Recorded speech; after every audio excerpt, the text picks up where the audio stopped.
அனைவருக்கும் வணக்கம். ஹிந்து மதம் பல ஞானிகளையும் பல மகான்களையும் தன்னகத்தே கொண்டு இந்த உலகத்திற்கே வழிகாட்டக்கூடிய ஒரு உன்னதமான மதம். சனாதன தர்மம் என்று போற்றப்படக்கூடிய இந்த மதத்தை உலகத்தில் இருக்கக்கூடிய பல பேர் இன்னைக்கு பின்பற்றிட்டு வராங்க. அப்படிப்பட்ட சனாதனத்தை வேறொருப்பன்னு சொல்லி தமிழ்நாட்டில் திராவிட முன்னேற்ற கழகத்தை சேர்ந்த உதயநிதி அவர்கள் பேசினார். இந்துக்கள் மத்தியில் எதிர்ப்பு இருந்ததா அப்படின்னு சொன்னால் ஒரு சாரார் மத்தியில் மட்டும்தான் எதிர்ப்பு இருந்தது. தமிழ்நாட்டில் மட்டும் இந்த இந்து மதத்தையும் சனாதனத்தையும் அழிப்பேன்னு சொல்லி பல பேர் கிளம்பி இருக்கக்கூடிய ஒரு சூழ்நிலை.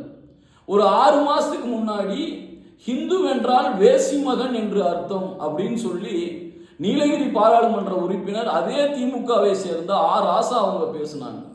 பலவிதமான கண்டன குரல்கள் எழுந்தது. ஆனால் தற்போது சனாதனத்தை ஒழிப்போன்னு சொல்லி உதயநிதி பேசுறார். இது மட்டும்தான் தமிழ்நாட்டில் இந்துக்களுக்கு பிரச்சனையா அப்படின்னு சொன்னா கிடையாது.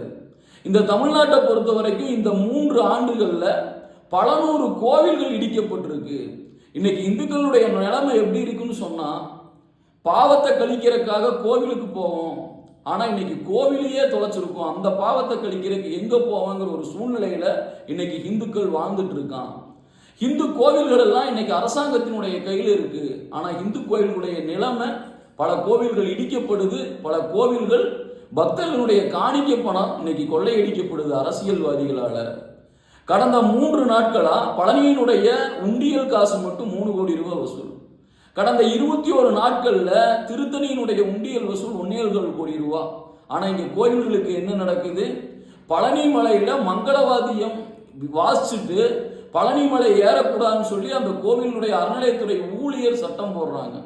திருவண்ணாமலையில அரோகரா கோஷம் போடக்கூடாது அப்படின்னு சொல்லி அங்க ஒரு உத்தரவு போடுறாங்க.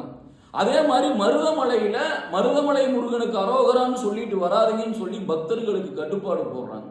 தமிழ்நாட்டில் இந்துக்களுடைய நிலைமை இன்னைக்கு எப்படி இருக்கு அப்படின்னு சொல்லி நம்ம யோசனை பண்ணி பார்க்கணும். பலமுனை தாக்குதல்கள் இன்னைக்கு இந்து சமுதாயத்தின் மேல இன்னைக்கு தமிழகத்தில் இருக்கு. இத்தகைய இந்து சமுதாயத்தின் மேல இருக்கக்கூடிய தாக்குதல்களை எல்லாம் உடைத்தெறிந்து தமிழ்நாட்டில் இந்து எழுச்சியை உருவாக்கணும் அப்படிங்கிறதுக்காக இந்து முன்னணி ஒரு மாநாடு நடத்துது. இது எதற்காகன்னு சொன்னா, இந்துக்கள் மத்தியில் ஒரு விழிப்புணர்வை உண்டாக்குவதற்காக, இந்து ஒற்றுமையை காப்பாற்றுவதற்காக உருவாக்கக்கூடிய இந்த மாநாட்டில் நம்ம அனைவரும் கலந்து கொள்ள